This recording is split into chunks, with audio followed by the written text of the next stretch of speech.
Now, let's look at how the landscape has typically changed for derivatives after this 2008 financial crisis. What are key changes came in the world of derivatives, trading, OTC derivatives, exchange traded derivatives? What are the key changes that have come and how the derivative trading world is emerging, where it is moving towards? So just a quick background, I think most of you should be aware of this. Prior to this 2007 crisis, when we talk about the over-the-counter market, it was to a large extent unregulated. We had different kinds of forwards, different kinds of swaps, and a good number of options being negotiated between two parties, and even the clearing and settlement also would have been more and more negotiated between the parties. So hardly any kind of exchange or any kind of regulation came into picture. Even terms relating to the collaterals, clearing, settlement, everything was purely between the two parties, negotiated and finally agreed upon. But what has been observed is among the various factors that have contributed to the crisis, it is seen that the OTC derivatives also played a big role in the occurrence of the crisis, especially instruments like credit default swaps, which have been written by firms like AIG. They have contributed significantly to the crisis. So, though there are many other things that got into the creation of the crisis, what we have typically seen is regulators have really focused on the OTC derivatives. They have tried to influence heavily the OTC derivatives. So regulations wise, we see lots and lots of newer regulations coming into the derivatives trading sector compared to any other sector. So the OTC market today is going through great deal of regulations across the world and more specifically in the United States. Now, what is that regulation trying to do? One, I can look at the trading related dimension. We'll look at different kinds of dimensions here. We'll focus on the trading related dimension, then we'll move on to the clearing related, and we'll look at the reporting related and how the systemic risks are typically being handled.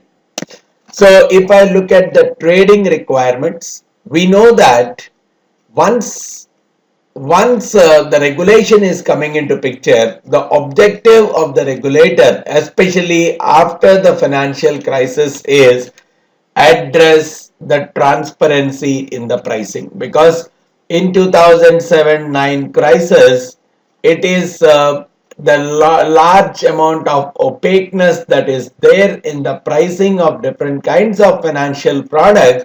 One party is not able to understand the kind of risks that are associated in trading with the other party, and the chain, no one was aware of the chain, which has created the contagious effect. So it is clearly seen now that all the standardized OTC derivatives, they should be traded on the exchange. Now probably, which means the difference between forwards and futures is going to go up completely, because earlier one of the major differences that was existing between a forward and a future is forward is OTC whereas futures is on the exchange. But now what we can see is, if the move gets fully implemented, that all the standard OTC derivatives should be traded on the exchange or electronic platform, it becomes a very thin line of difference between the forwards, futures, and even the swaps now get traded heavily on the exchanges itself. Now, just to support that, it is going with this Dodd-Frank Act that came in the early or in the early few years back, which talks about all the standardized derivatives transactions to be traded on SEFs. Based on the recommendations of the Dodd-Frank Act, it came out that all the standardized derivatives, there could be a few non-standardized products, they can still continue on the OTC, but majority of the standardized derivatives transactions, they should be traded on swap execution facilities whose role is more or less similar to the top exchange. So these SEFs behave more and more like a exchange itself, because we talk about them as electronic platforms where the market participants can post a bid or a offer price. And this SEFs are typically regulated by the Commodity Futures Trading Commission (CFTC), and whereas we see today some of these OTC derivatives are even organized on some exchanges as well. This entire process started just a year and a half ago, and somewhere in October 2013. And though there are similar moves across the world, US is slightly on a faster track, trying to implement these things at a quicker note. The same thing we observe with respect to the European Union. Whatever is called as SEF, Swap Exchange Execution Facility, in case of the United States, we are going into the organized trading facilities, OTFs. Again, similar kind of a concept in the European Union. The main intention, whether it is of SEF or OTF, the main intention is to facilitate the OTC derivative trading electronically as well as multilaterally. Now, this is where one point comes seriously to thought. The costs have increased for the banks. See, earlier, these banks, they used to act as market makers. They used to take the buy side as well as the sell side, and they were earning huge spreads in the OTC transactions. They are trying to identify the seller for the buyer and the buyer for the seller, acting as the counterparty in the middle and making a huge spread, and they were making good money in the OTC derivatives because they are acting as market makers in those deals. But today, once this SEFs and the OTFs become more and more standardized, more and more frequently used kind of mechanisms, the margins for these big companies which were relying heavily on the market making for OTC derivatives market, their margins, their profits are going to go down, because once these facilities are opened up, we see more and more market makers coming into picture, which means the profit making abilities for each of them is going lower and lower. So, post-crisis, the regulations relating to trading are bringing in more and more of OTC-related trades to be moved slowly towards the organized exchanges, if not exchanges, electronic platforms like SEFs and OTFs. Then there are some changes that came out as far as the clearing also is concerned. When I talk about clearing here, I have to bring in two different types of clearing. One being the bilateral, wherein the clearing is just between the two parties. And in this case, it's an agreement that is negotiated between these two parties in terms of how the outstanding would be paid, how the both the parties will get into the payment and the settlement process. And that entire thing would be dealt as a part of the ISDA master agreement. The Swaps and Derivatives Association, they have typically come out with a kind of a framework or with a kind of a documentation which clearly highlights the mechanism in which the clearing and settlement happens for the OTC derivatives.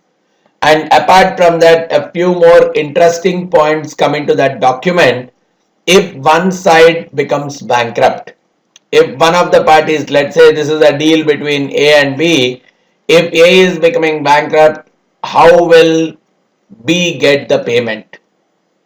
or if A is not paying the payments either because of inability to pay or willingly not paying, whatever is the reason, if the payments are not happening on time or whenever the collateral is required, A is not posting the collateral, what is that B is going to do?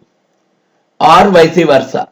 All this is typically highlighted as a part of that ISDA master agreement. And this ISDA master agreement generally is provided with an annexure called Credit Support Annexure CSA, where the major objective of this CSA is to come out with any kind of collateral arrangements that are there between the two parties. This CSA is going to detail out the clear requirements associated with the collateral that is being posted either with each other or with any other third party. So this is what happens as a part of the bilateral clearing process, where the clearing is purely between the two parties. But today the move is more towards this concept of central clearing. So wherein almost every party to the transaction, there is a centralized clearing party, centralized counterparty, where it just like an exchange, it is acting as the counterparty to all the trades, and clearing and settlement is taken care of by this CCPs itself. So the role is exactly same as that of the clearing house of the exchange, and the process also goes exactly in the same manner. So even from the structure perspective, every CCP is having a few members, just like a clearing house having a clearing members. Every CCP is having a few members who are providing initial margin as well as variation margin, and when their value is going down, they have to replenish the margin back through the way by contributing the variation margin. So again, the members are going to do the clearance of the transactions, and in case these members are going to fail, it is treated as default, and the positions are typically closed off. So that's the usual procedure, even that happens in case of a regular clearing house of an exchange as well. And apart from that, each clearing house member, they are contributing some amount to a default fund. They are contributing some amount to the default fund, so that in case any of the members is defaulting, it's just like an insurance. Any of the members defaulting, all these members pool together to support each other. And just like again, one more thing, just like a typical exchange, this members could again have a few customers or even the non-members. Non-members can typically trade through the members. And in case any one single party is defaulted, the loss settlement or loss that is borne by the loss that is typically settled is happening in this way. First thing, the initial margin, whatever has been contributed by the defaulting member, that will be used for settlement. Even if that amount is not sufficient, then the default fund, whatever has been set aside, in that whatever is the contribution of the defaulting member would be used. Even if that is also not sufficient, then the default fund that is contributed by the other members is typically used. And finally, if all these are not sufficient, that is where the equity of the centralized counterparty is going to come, which will be used to typically do the entire settlement process. And when we are talking about the typical OTC traders, they really do not need to worry about the credit quality of the counterparties in this case. The reason being, the CCP is acting as a counterparty in this particular process. And it is assumed that the CCP is taking care of the enough risk management process by collecting the initial and the variation margins to manage the default risk in this case. And now the important thing that is coming out is from the regulator's perspective,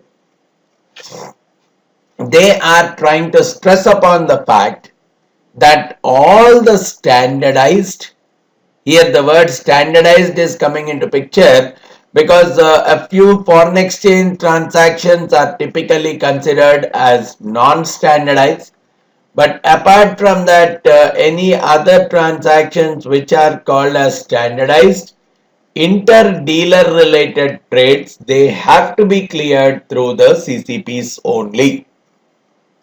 And in case the transactions whatever we are talking of, if both the parties are financial institutions only, then there is no other go.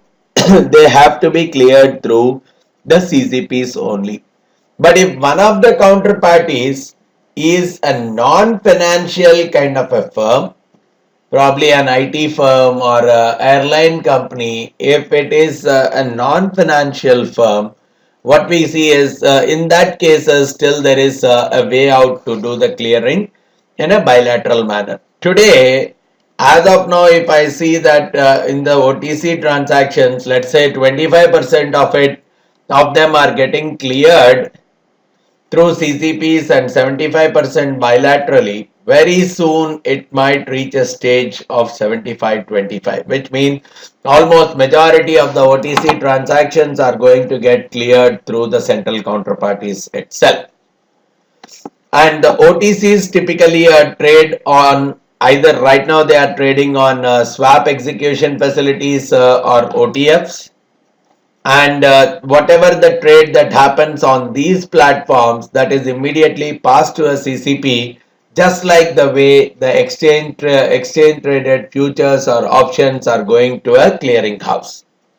Whereas in case of a bilateral clearing, we have already talked about, even in case of bilateral trading, here the clearing requirement is coming out that the dealer should post the initial margin as well as the variation margin, but typically not with the counterparty, but in most of the cases generally with a third party, because if A is posting with B and B is posting with A, they are going to neutralize each other.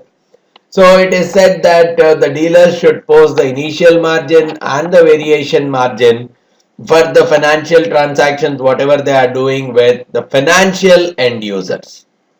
And the way it is being decided how much should be typically posted is just like the way the market value at risk is computed. At 10-day stressed market conditions, 99% confidence level. So that is the amount that needs to be posted as initial margin. And another advantage with respect to central clearing is there is a potential for more netting.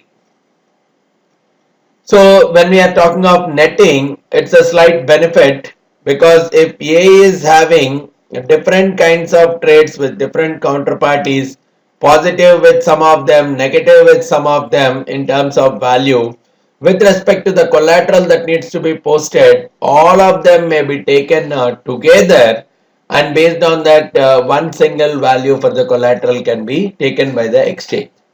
So one benefit that may come out, but again, because the same parties can trade with different CCPs. Today, the integration between the different CCP trades is not present heavily, and each CCP may not coordinate and cooperate with the other. So, if that is also happening, even the initial margin requirement comes down even more drastically. But today, in the process of each one trying to take a big market share of their business, they are not trying to cooperate among themselves, which is causing some amount of initial margin to be higher. And so because of that reason, to a large extent, even today we are seeing, or probably until all these things get get addressed of, we may still see that part of the bank's portfolio in derivatives is going to get a central clearing, whereas a part of it has to get cleared in a bilateral clearing mechanism only, right? So this is what happens in case of a bilateral clearing. If we are talking about between each of the pairs of the parties, these many transactions are typically required because it's always a kind of a process between two counterparties. Whereas in a central clearing, the collateral is posted once, even if this party is having a trade with all of them are coordinated to the center. So the central clearing becomes more and more simplified in terms of settlement and clearing as well as collateral posting compared to a bilateral clearing mechanism. And this brings in more and more transparency into the process, so the pricing all become more and more efficient in case of central clearing. The costs are going to get lesser in case of a central clearing compared to a bilateral clearing kind of mechanism. Now when we look at the reporting based requirement, it is clearly said that all the OTC derivative transactions should be reported to a central trade repository. And so this is bringing about a change, because earlier all these OTC derivatives transactions were completely private. So it's only an aggregation that could be done in terms of financial statement, but when it comes to the detailed reporting, nothing was existing prior to the crisis. But today, everything is being regulated. The CFTC is coming into picture, Commodity Futures and Trading Commission, which is doing the regulation and which has created a framework based on the Dodd-Frank framework in terms of derivatives reporting mechanism. And the central trade repositories, whatever are getting created, they are increasing the transparency in the process. And regulators are also happy now. This entire whatever was private and whatever the opaqueness that was there with respect to the trade reporting, now they are happy that there is a lot of transparency in the process. Regulators are getting a clear picture of how much is being owed by whom to whom, kind of a picture, what is going on in the market, so that they can really identify the potential problems much before they occur itself and take the actions accordingly. Now, it is really understood that CCPs are really beneficial on various dimensions, but there is one layer of argument that is talking on the CCPs can really introduce systemic risk as well.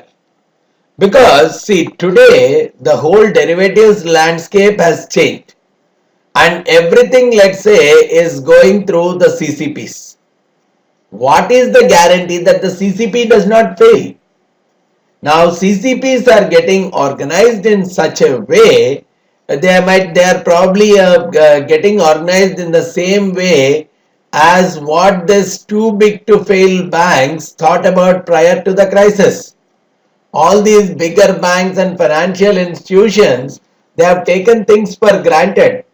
They try to call themselves or treat themselves as too big to fail, because even if they are failing, the government is going to bail them out. They were in such kind of secured mindset that they were able to take utmost risk compared to the smaller financial institutions. Now what we are seeing is, even in the derivatives market today, we are seeing the same kind of a situation by the centralized counterparties. So that is the reason why I was trying to pull out here that the situation in the derivatives today has gone to such an extent that these counterparties are trying to look at themselves as too big to fail. In case they are going to fail, the government is going to bail them out. Just the similar kind of a feeling what the banks had prior to the crisis. But we all need to appreciate that fact that because of the size that these central counterparties are carrying today, if the one of the major CCP is going to fall, LCH ClearNet or any of that major CCP is going to fall, it's going to create a disaster for the financial system. The only difference today we see is the CCPs in terms of organization structure, in terms of business structure, they are much simpler compared to the banks. The reason being, banks are into wide varieties of products, wide varieties of transactions. But CCPs today, they are only in one single process, which is the intermediation activity of the derivative trade. But if they are allowed to expand just like a banking sector, it's going to create a complex structure and it's going to create same level of problems which the banks have created before the crisis. So the CCPs should typically follow good practices in terms of choosing the members who are doing the clearing processes, in the way they are valuing the transactions, how much initial margin has to be decided, and what should be the default fund contributions by each of the members. All these are typical roles of clearinghouse of an exchange. Now that the CCPs are playing a similar kind of a role, even they need to be morally or they need to be focusing on all these activities which a clearinghouse of an exchange has been performing. And regulators also should really ensure that all the CCPs are adhering to each of these processes effectively. And one big thing that has to be taken care by the regulators is the CCPs. They should not allow them to expand outside their core activity of intermediating the derivatives transactions. They should not become depositories. They should not become lenders. They should not complicate their structure and after that create complications in the entire derivatives trading process. Currently, CCPs are accepting the transactions which can be valued. My major requirement is the transaction needs to be valued and position of the one side should be unwinded in case one of the counterparties is defaulting. Now, a few more things regarding the systemic risks associated with the CCPs. See, you think of any defaulting member, a typical way to address it. Let's say this is the CCP. This CCP is having different kinds of transactions. Let's say this member has defaulted. Now, this member has defaulted because the position for this member is negative. It may very well happen if all other members are also dealing with this CCP, some of them would have a positive position here, right? Now, because this CCP can have such kind of positive members as well, it is said that all the members which are having this opposite kind of transaction, they should agree first of all to unwind all or part of their position. Whatever are there with this particular counterparty, they should all agree. This is one way where probably the systemic risk as such can be addressed completely to a large extent, and the counterparty, centralized counterparty, may not default at all. Now, if these counterparties which are having positive position, they should be ready to unwind all or part of their positions in the transaction at the recent settlement price. This is where the unwinding of the default member is typically coming out. And once that happens, the CCP will have a kind of a formula in place which will tell how much of the initial margin of the default member will be used for the settlement, how much of the default fund should be used for settlement, for either fully compensating or partially compensating all these positions. Any losses that are arising because of the market movements between the last settlement date, when this defaulting member has posted the variation margin, and the unwinding date. Between these two, whatever the loss that has occurred, because until here, this particular person, the settlement has already occurred. So whatever is the loss that is coming because of the difference here, that is used out of the variation, the initial margin of the defaulter, as well as the default fund that has been contributed by all the members. So in this case, what happens is CCP is to a large extent shielded in the process. It's the members who are trying to do some kind of absorbing of the risk. So in this case, CCP does not need to have any kind of a trading expertise in the products which it is accepting for clearing, which means it can start dealing with a good number of products, because the members here are taking care of the unwinding process. So even the business wise, the CCPs can typically grow and start dealing with wide varieties of transactions. And this kind of mechanism, if implemented effectively by the CCPs, will never cause any CCP to typically fail. And one more dimension that I would like to look at with respect to the changing derivatives process across the world is from the liquidity dimension. If we typically start seeing in any kind of a derivative transaction, once we are looking at a CCP or any kind of a mechanism, there is a collateral that needs to be posted in a OTC derivative transaction. And to a large extent, the collaterals are in the form of either cash or government securities, which means the firm should really have liquid assets in a very heavy manner so that they can very well post these either cash or nearly cash kind of securities as the collateral, which means the focus is becoming more and more driven towards liquidity. And that's the reason Basel III also has come out with the new ratios ensuring that the banks have to maintain liquidity ratios to a particular extent, thus stressing a lot more in terms of liquidity. So every financial institution should hold a sufficient quantity of liquid assets to ensure that they are able to meet any kind of margin calls or any collateral requirement that are coming up, because they need to be more and more liquid kind of collaterals itself. So that's one new thing that came after the crisis. Another major thing that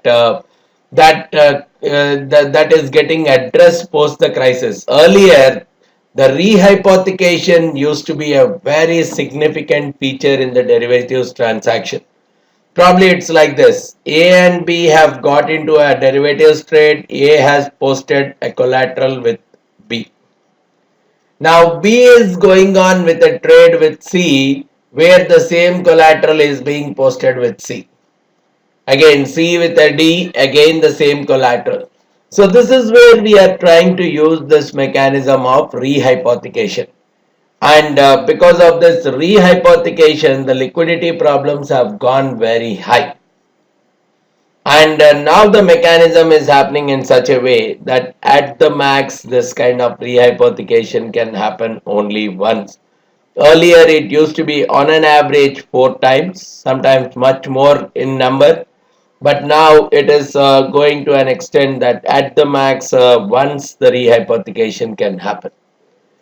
A typical rehypothecation process, as I said, the dealer is using the collateral posted with it by one counterparty to satisfy the collateral requirement by another counterparty. This is changing hand. The same collateral is changing multiple hands, which is creating the systemic liquidity in the entire process.